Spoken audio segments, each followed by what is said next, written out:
qué texturas. Entonces, el tema que vamos a tratar hoy es el jardín de los sentidos.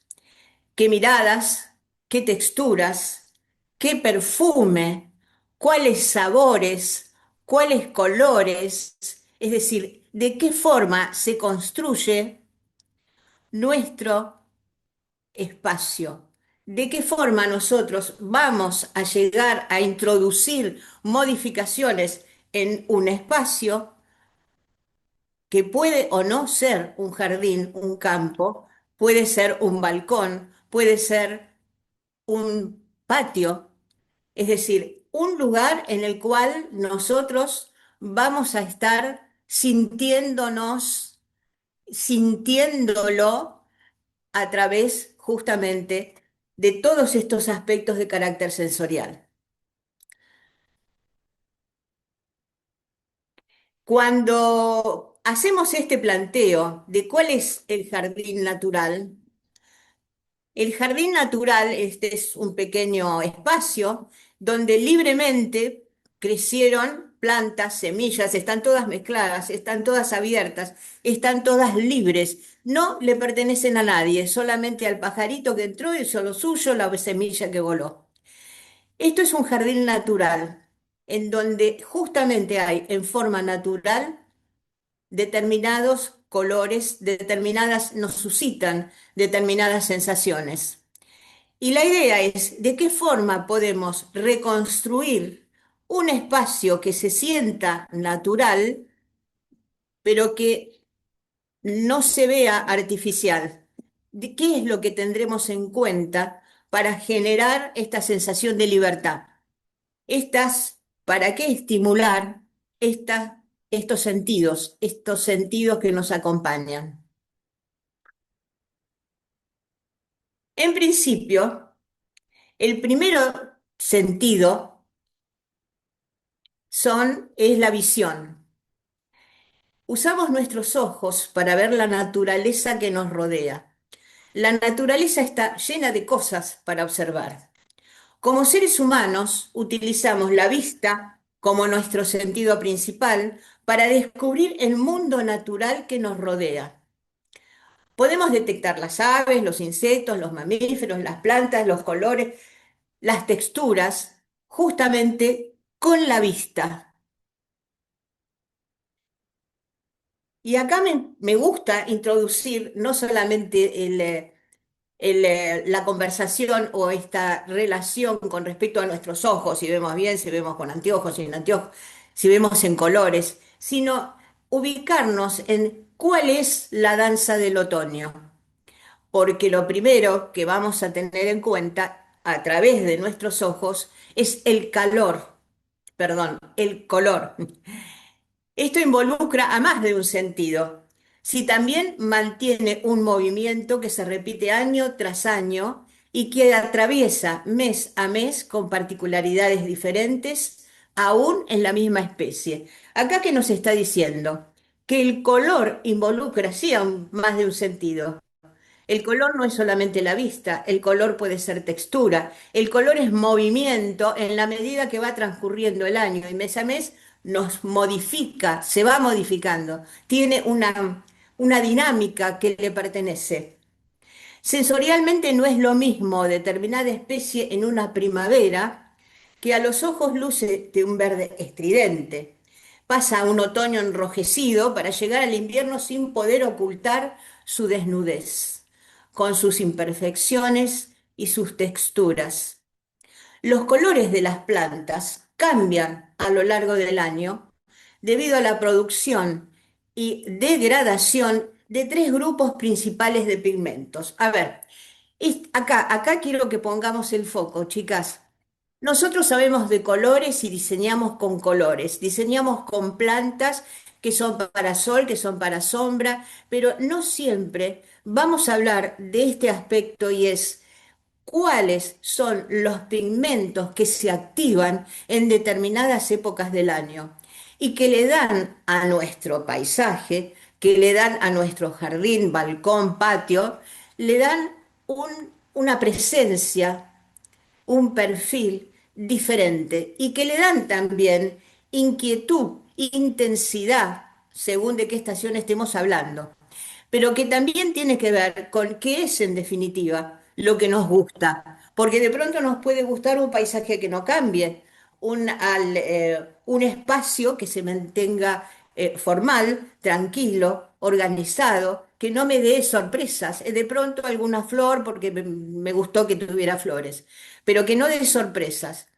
Hemos visto muchos de esos paisajes. Sin embargo, lo interesante es ver de qué manera las estaciones del año modifican y dinamizan nuestro espacio y además nos dan la posibilidad de acompañarlos. Y ahí vamos. Los pigmentos son clorofilas, carotenoides y antocianinas. Ah, ¿cuáles son? Vamos.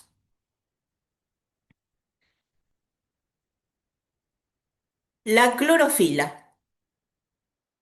Las clorofilas son los pigmentos dominantes, ya que las plantas fabrican grandes cantidades para maximizar la absorción de luz y realizar la fotosíntesis. Su color verde intenso oculta el resto de los pigmentos. Es por esa razón que el verde como color es el color de la primavera y verano en la mayoría de las plantas.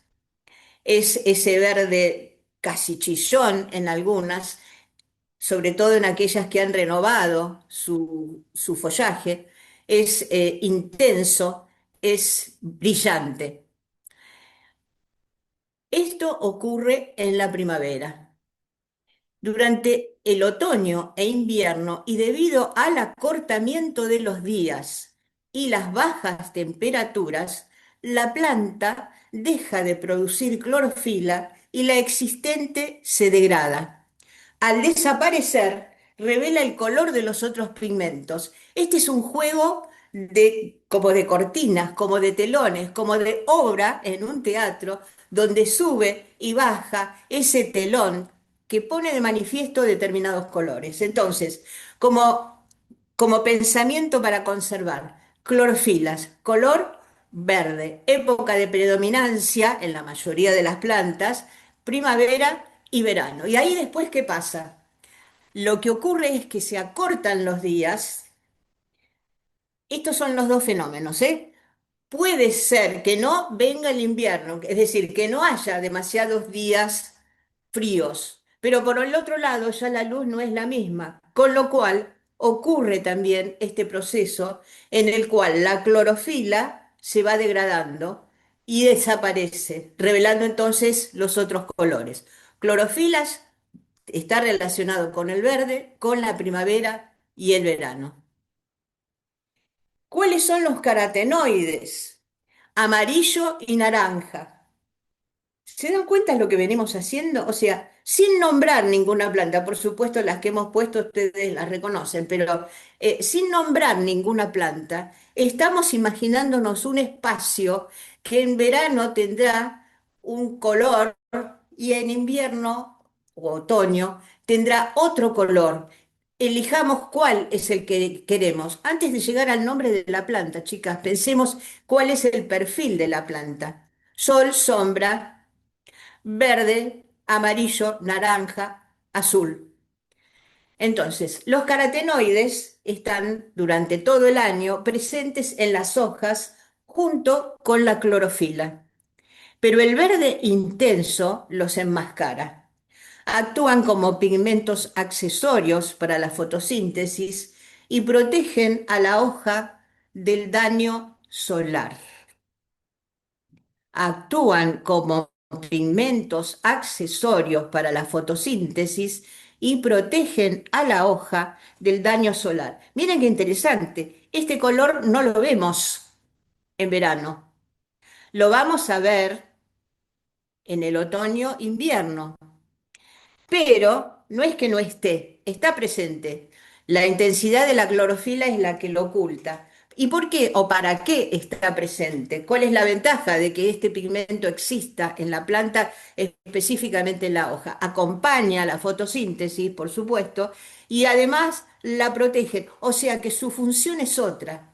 no es solamente qué voy a ver durante la primavera-verano. No, lo voy a ver cuando ya no sea necesaria su función como protector y la clorofila ya esté abandonando su predominancia.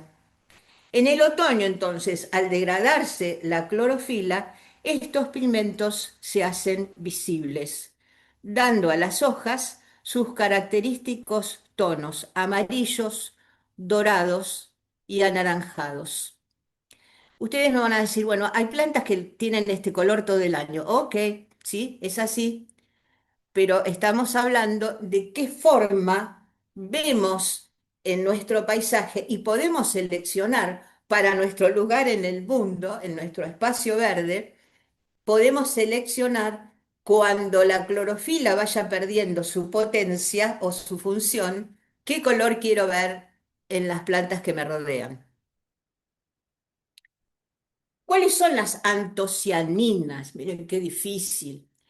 Rojo, púrpura y azul. Acá busqué armar una mezcla en esta pantalla para que realmente reconozcamos azul, no hay duda, rojo tampoco, y el púrpura. A diferencia de los anteriores, estos pigmentos no siempre están presentes.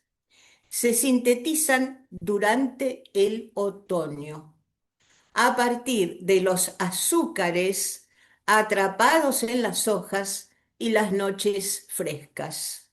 Son los responsables de los colores rojo brillante y morado. Yo creo que esto no lo dijimos así, y sin embargo debiera formar parte del ABC de nuestro conocimiento, no solo en horticultura, sino también en paisajismo, porque vamos a diseñar teniendo en cuenta estas transformaciones. No, a veces me sorprende encontrarme en algunos talleres públicos o en algún texto también relacionado con el paisajismo que de esto no se habla. Es como si sucediera porque sí. No se tiene en cuenta la transformación que va a producir. Esto es el observador. ¿Se acuerdan en la reunión anterior que decíamos qué nos dice el paisaje, cómo dialoga con nosotros? Esta transformación nos la va contando en la medida en que somos los observadores de esa conversación, de ese movimiento del paisaje. Entonces, este pasaje comienza a producirse cuando, fundamental, la clorofila va bajando su potencia, digo yo, es decir, va bajando su, no importancia, importancia sí en el porcentaje de actividad en la planta, pero va bajando la predominancia justamente como color en las flores, en las plantas, en sus hojas. Entonces, ¿y por qué sucede todo esto? Se acortan los días, se refrescan las tardes y las noches. Y esto comienza a producir la transformación hacia, en este caso, el rojo brillante y el morado. Y ahora tenemos el otro pensamiento que también tenemos que tener presente. La belleza o la importancia del otoño en la, digamos, persistencia y desnudez. Me encantó esta manera de decir algo que ya conocemos muchísimo como hoja caduca, hoja persistencia, hoja persistente. Entonces, la danza del otoño también se produce en este espectáculo que nos brinda la naturaleza. O sea, ¿de qué forma? Hay, y lo vamos a reforzar en en la última reunión, cuando generamos estructura, ¿de qué manera logramos que lo que vamos a disfrutar como espacio verde se mantiene con estructura durante todo el año, a lo largo de las estaciones del año? La diferencia principal radica en cómo las plantas gestionan su follaje frente a las estaciones. Las plantas de hoja caduca pierden todas sus hojas en la época fría o seca para ahorrar energía. Las de hoja persistente o perenne las conservan todo el año renovándolas poco a poco. ¿Cuál es el comportamiento de las plantas con hoja caduca? Las hojas cambian de color, se secan y caen en otoño. El árbol queda desnudo en invierno y rebrota en primavera. Ustedes van a decir, ¿cuál es la ventaja? Es como que se muere. Realmente este tipo de plantas lo que hace es no desperdiciar energía manteniendo un follaje. Su estrategia es desprender su follaje y resolver el paso del invierno.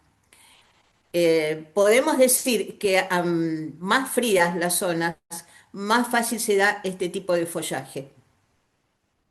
Por el contrario, las hojas persistentes o perennes, el comportamiento de las plantas que tienen este tipo de hoja, el árbol siempre mantiene sus hojas verdes, las va perdiendo y renovando paulatinamente a lo largo de los años. Estamos hablando acá de especies, yo digo, de larga duración, o sea, especies que son longevas. Todas tienen la hoja persistente, obviamente no, porque la longevidad de la planta se da justamente por el hábil manejo de esta estrategia de persistencia y desnudez. Entonces, ya vimos de qué forma las estaciones modifican el color de las hojas y de qué forma las estaciones modifican también el perfil, el formato de las plantas. Si estuviéramos hablando de otro tipo de plantas, algunas herbáceas, bulbosas, etcétera, encontraríamos que desaparecen. Su estrategia es ocultarse, buscar el calor de la tierra. Algunas, inclusive, dado que están, si bien pertenecen a una especie que puede adaptarse o ha sido adaptada, hibridada, es decir, que ha tenido manipulación genética y que puede persistir durante el frío, lo que ocurre justamente es que la mayoría se oculta bajo la tierra. ¿Para qué? Para seguir nutriéndose es cuando crece y por el otro lado, para preservarse del frío, preservarse de que se achicharren, o sea, que pierdan turgencia los bulbos. Entonces crecen.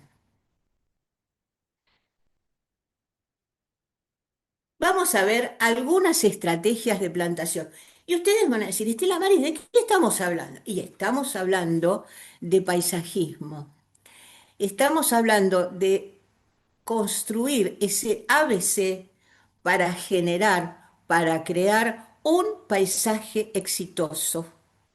No solamente que sea nativa, que sea, no, que sea un espacio exitoso desde el principio.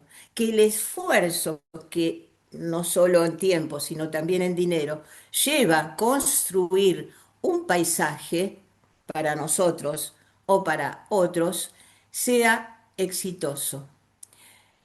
Y podríamos decir que si es exitoso es porque es, en cierto sentido, autosuficiente, puede resistir las inclemencias del tiempo porque está ubicado en el lugar que corresponde. Y ahí vamos. Hay una regla que se llama, hay dos reglas que tienen que ver con el 3. Una es la regla del 3 simple y la otra es la regla que tiene que ver más específicamente con la plantación. La eficacia de la regla de 3 depende de cómo el ojo humano procesa la información visual. Esto lo vemos también en diseño, o sea, de qué forma se trabaja con cifras impares. Fíjense, en diseño siempre les dicen, ojo, mirá, en vez de 2 pone 3 para que haya un movimiento de la primera hasta la última flor, hoja, etc. En el diseño de espacios verdes ocurre exactamente lo mismo. O es una, o son tres, o son cinco. Es decir, estamos hablando siempre de cifras impares. Si bien la simetría puede ser útil en paisajes formales, también puede hacer que un jardín parezca estático o predecible, que no tenga atractivo, que no tenga emoción, que no tenga interés, que no tenga misterio, que no nos interese saber qué hay detrás de, qué hay a continuación de, por qué se dan esta relación. Los números impares, en cambio, crean movimiento y la mirada recorre la composición en lugar de detenerse en un par simétrico. Fíjense acá este ejemplo en esta foto. Ustedes tienen movimiento, en parte, por supuesto, por el perfil de la planta, por las características estructurales de la planta, pero por otro lado, y las pueden contar, es porque se colocaron de tal forma en cifras pares, y ustedes los ven, 3 3 3 que genera movimiento e impacto visual. Estamos hablando de el espacio que nos rodea y que, o que vamos a crear. Podemos analizar esto viendo de qué forma repiten muchos diseñadores esto que estamos comentando. Acá las rayas que ven son las que ponen, las que tenían los nombres de las plantas, pero ustedes ven uno, 2, 3, uno, 2, 3. Uno, dos, tres, yo voy marcando como si ustedes pudieran verlo, pero vamos acá, como para reconocerlo. A ver, estoy buscando la lupa. Este es el primer espacio, fíjense, las ven. Uno, dos, tres. El segundo espacio, mírenlo. Uno, dos, tres, impacto de color. Y sigue. Uno, dos, tres. Otras formas espigadas. Y acá atrás tenemos uno, dos, tres. Por detrás, uno, dos, tres. ¿Qué obtuvimos? Fíjense cómo es, ¿eh? Y lo vamos a ver ahora. En escala, o sea, además está escalado las más altas atrás, las medianas y las más bajas. Acá podría haber una tercera franja de florales, por ejemplo.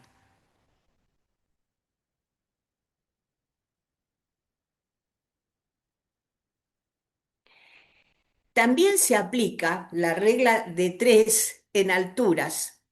Se generan tres capas de plantas con alturas diferentes. Cuando todas las plantas tienen una altura similar, y acá cierran los ojos y ven un cerco bien podado en alto y en ancho, que va generando los límites de un lote, por ejemplo, o el fondo de un balcón, todo con macetas exactamente iguales, del mismo tamaño, jardineras o no, en donde tienen la planta que forma ese cerco imaginario, en este caso porque es otro tipo de superficie. También lo pueden ver en un balcón alrededor, todas las jardineras, en donde está todo plantadito a la misma altura y quizá como fondo una enredadera. O sea, que no hay un atractivo que genere algo de interés o de misterio en este espacio. Y ahora después vamos a explicar algo todavía más interesante. Pero vamos a repasar acá. El ojo percibe un espacio uniforme cuando todas las plantas tienen la misma altura. En cambio, cuando está basado en capas, crea profundidad, movimiento y una sensación visual más rica. De hecho, agranda el espacio. Lo vemos otra vez con la lupa. Ya está. Fíjense, el fondo, las más altas. Yo digo las más altas, no es porque se dejaron crecer más, sino porque son más altas en cuanto a su genética. Es una variedad de plantas. Esto no le ponemos el nombre, no quiero que piensen en el nombre, sino que piensen en esta idea, le den forma a la idea de las tres capas. Eso que va dando movimiento y ahora vamos a ver qué más. Fíjense, el primer renglón. Acá ya estamos en el segundo.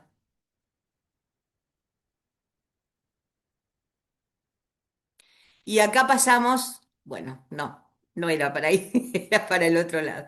Y acá pasamos tampoco. Y aquí pasamos al tercer nivel. Bueno, ya que quiso, lo dejamos acá. Acá se ve todavía más, con más claridad, los tres niveles. El primero, 40 centímetros por encima. El segundo, fíjense cómo va repitiendo tres. Y el tercero, contra la pared y más alta. Sin embargo, yo quiero ir hacia atrás, si me deja. A ver,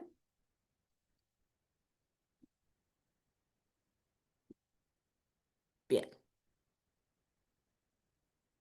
anterior. Yo quiero ir aquí para hacer otra reflexión. No es solamente generar las tres capas para que le dé movimiento, le dé atractivo, le dé interés, le dé misterio. Si acá tuviéramos un poco de más espacio, podríamos hacer un recorrido en donde de frente vemos las tres capas y de adentro vamos disfrutando cada una de las plantas. Todo depende, por supuesto, el espacio que tenemos. Pero además, yo les haría una pregunta. ¿Cómo da el sol acá? Ah, fíjense, fíjense en este ejemplo. Las plantas de atrás, que son las más altas, están protegiendo y permitiendo que en el medio, aquí, en esta zona, tengamos plantas que claramente son de media sombra o de sombra. ¿Y por qué? Porque justamente tenemos una línea, una primer capa de atrás para adelante, una primer capa que es alta y que las protege. Entonces, acá no hay sol directo o puede ser muy poco tiempo de sol. Y sin embargo, en la primera línea tienen plantas que son para sol. Entonces, fíjense qué interesante que es este cantero en donde ustedes lo que obtienen es un cambio durante el año de follaje, de volumen, de color. Esta es la regla de tres para alturas. Esta la vimos. Y acá voy a otro tema que también tiene que ver con el 3, con lo impar, con lo que genera movimiento, con lo que le da atractivo. Y es la siembra a tres bolillo o en tres bolillo. Y se refiere a una técnica de plantación donde cada tres plantas forman un triángulo equilátero, lo que optimiza el espacio, permitiendo mayor densidad de siembra y mejor exposición a la luz solar y al aire.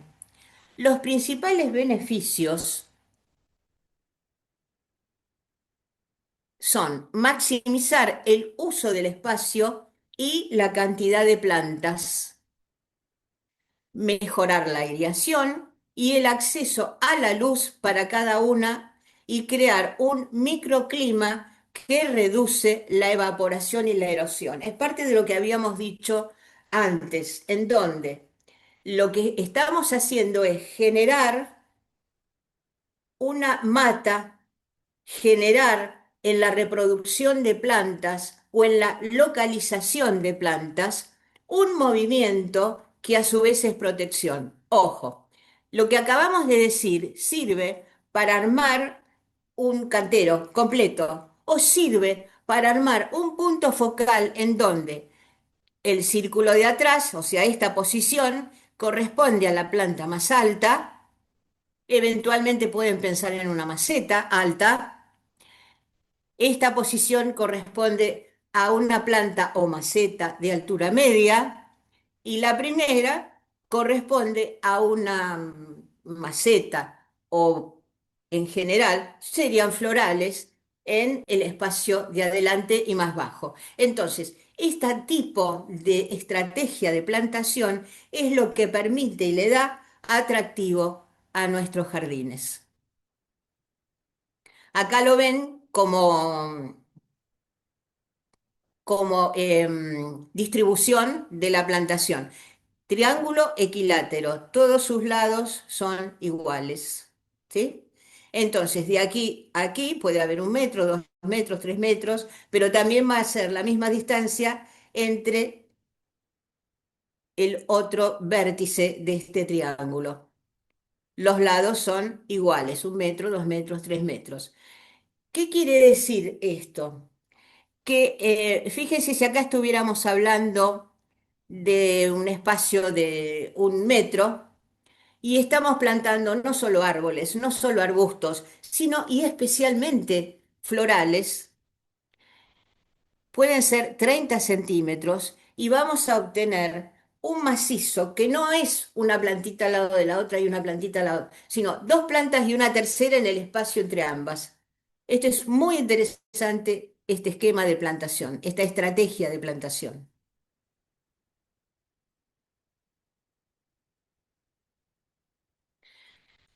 Y bueno, pasamos a otro. Voy a hacer un stop aquí a ver si surge alguna pregunta, porque fue muy intenso todo esto que dijimos con respecto al primer sentido, que fue la vista. ¿Se imaginan el jardín con lo que dijimos? Bueno, si quieren hacer la pregunta, hagan un clic en el micrófono o lo ponen. Beatriz, ¿Sigo? Beatriz Pérez habilitó el micrófono. No sé si querés hacer alguna pregunta, Beatriz. Sí, Celita, me has adivinado. Estaba por levantar la mano, pero no la encontraba.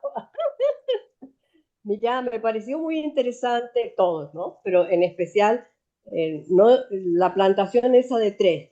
La altura de las dos primeras, o sea, me pareció que decías que era una más alta, después la que va en la misma línea.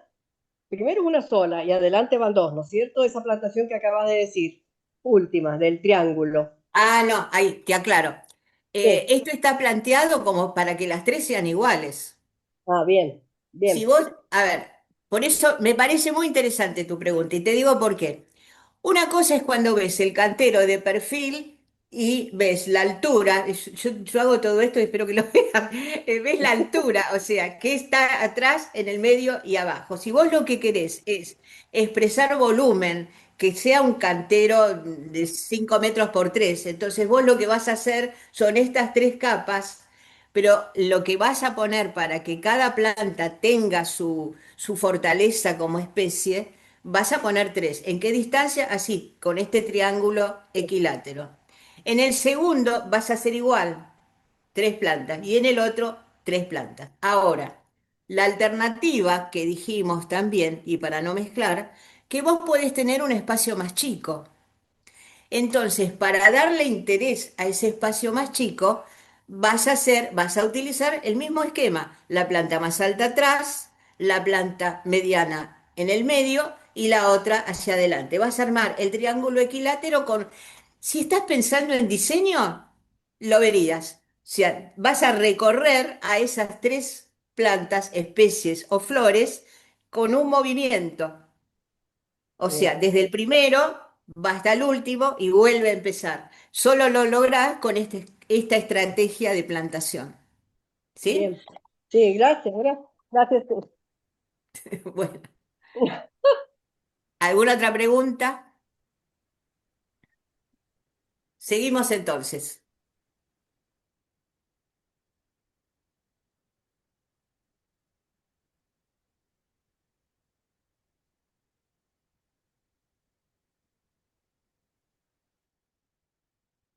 Pasamos entonces al oído.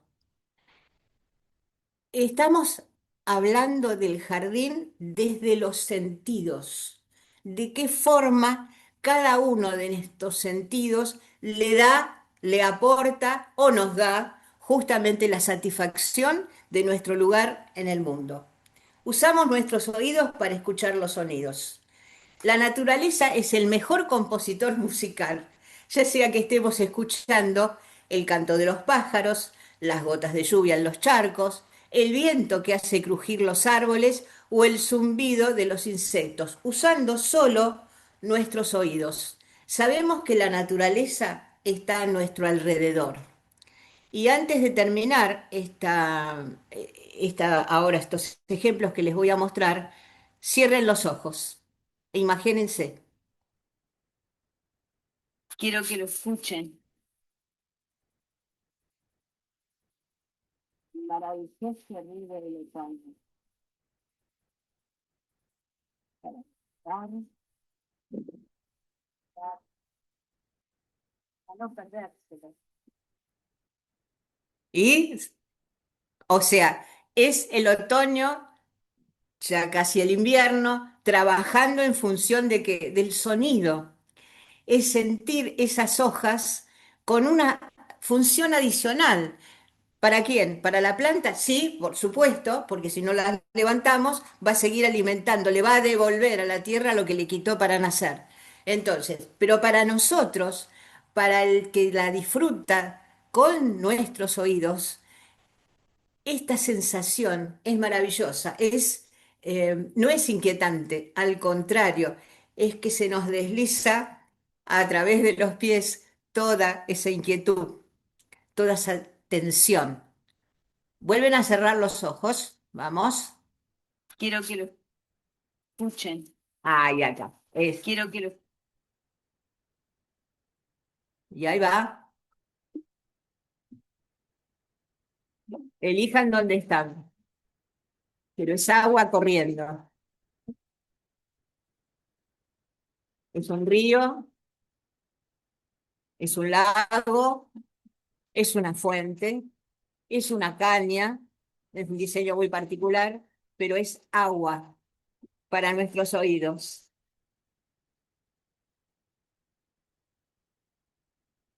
Y ahora sí necesito que abran los ojos y lo vean. Pajaritos, viento que mueve las hojas de este sauce. Es hipnótico, ¿eh? Yo les aseguro que es quedarse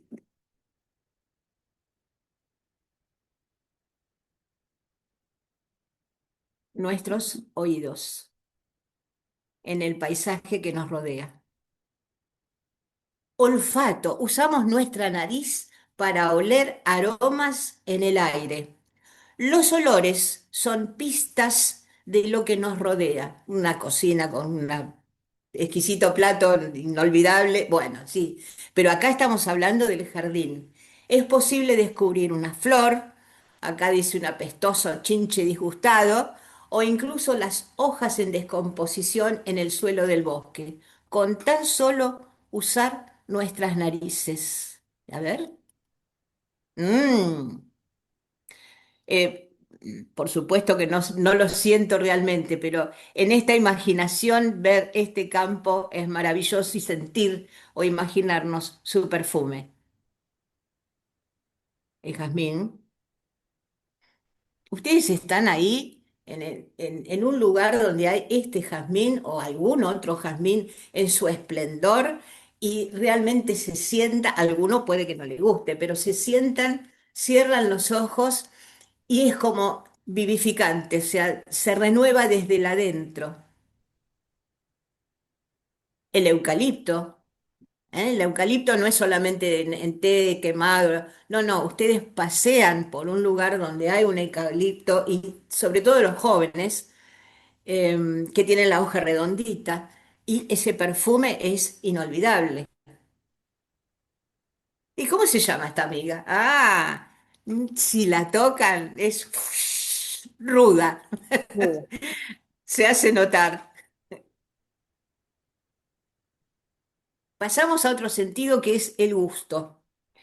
Usamos nuestras lenguas para probar la comida. Hay algunas cosas en la naturaleza que incluso podemos probar. Una caminata y entonces cuando muerdas una fresa, una sabrosa hoja de menta, recuerdas que toda nuestra comida proviene de la naturaleza. No toda, pero sí, aunque sea, se alimenta de naturaleza. Eso. Qué Si bonito. da ganas de comerla, no me digan que si ustedes están caminando por un lugar donde aparece esta fruta, opa, algunas se va. La albahaca, la tocas, inclusive sirve hasta para ahuyentar mosquitos. La menta. Bueno, dije que no iba a dar los nombres. El romero.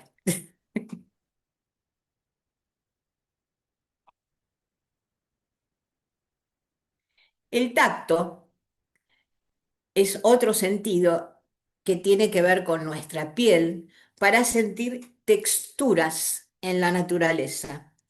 Sentir las texturas de las hojas, la corteza rugosa, una piedra lisa de río e incluso la brisa en nuestras mejillas nos ayudan a conectarnos con la naturaleza que nos rodea. Investigar la naturaleza a través del tacto es una forma divertida de aprender. Y antes de mostrar más imágenes, quería reflexionar con respecto a de qué forma existen y se utilizan estos sentidos y su relación con las plantas en jardines terapéuticos, donde es una manera eh, a través del oído, a través de la vista, a través del tacto, a través de todos los sentidos, tal como los hemos ido viendo, se van despertando o se van estimulando determinados centros en nuestra mente y ayudando a la recuperación, si no total, al menos la integración de muchos casos con problemas, de muchas personas con problemas. Eso lo vamos a ver en otro encuentro que hagamos. Sentir esta corteza. Es muy probable que me digan, Estela, no la vamos a tocar. No, no, no, pero aproximá la mano y sentís con esa rugosidad que dice, estoy creciendo, por eso me ensancho. Esto es una pintura, pero es real. Si es a pelo y contrapelo. A pelo, ustedes bajan la mano suavemente en las zonas que ya no tienen corteza y es como si estuviera encerado el árbol. Además de lo que estimula el color, el árbol está encerado. Y para arriba, por eso decía pelo y contrapelo, y para arriba es como un mensaje que dice, yo ya tengo que caer, no tengo que mantenerme. Entonces es áspera, es agresiva, ni hablemos, ¿no? Eh, ah, Tiene ese aspecto de no se acerquen, no me toquen. Es un lenguaje muy particular y muy vistoso, muy hoy ornamental. Imagínense aquí, pies descalzos y caminando sobre esto. No me digan que no es algo maravillosa la sensación, en principio de frescura y además de suavidad. Es una caricia que va haciendo en los pies. Puede pasar la mano, por supuesto, pero la sensación de caricia, de esa textura redondeada, para nada agresiva, planchadita. Bien, aquí estos pelitos. em, para encontrarlos en una planta y disfrutarlos en una planta, hacen que realmente agradezcamos que han desarrollado estos pelitos para defenderse del intenso calor y no deshidratarse. Ese es el fenómeno de estas plantas con pelitos. Hacen sombra a los pelitos e impiden que se deshidrate. Y nosotros lo disfrutamos. Acá más plantas con pelitos. Son conejitos, ¿no es cierto? Uno tiene esa sensación de estar acariciando un conejito. Y la piedra, el, eh, la caricia a una piedra, la caricia no solamente a la forma, que es redondeada, y además que está depurada, ¿no? Lijada, es una caricia antigua, ¿no?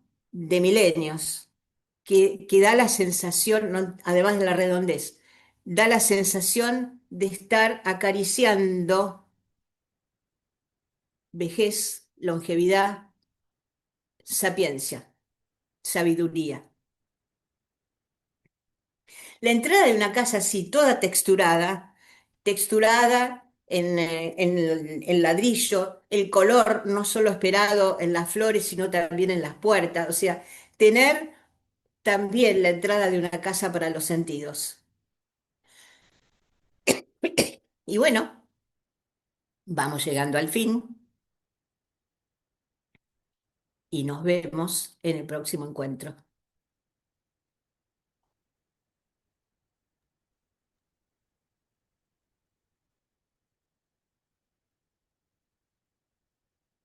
Bueno, ahí está. Toma un Muchas vasito de agua. gracias, ¿eh? Lindísima tu exposición. Muchas gracias, muy, muy, muy linda, muy Tengo la entretenida, ¿eh? grabación, Estela. Sí, gracias. Muy bueno, felicitaciones, Estela Maris. Muy Gracias. claro todo.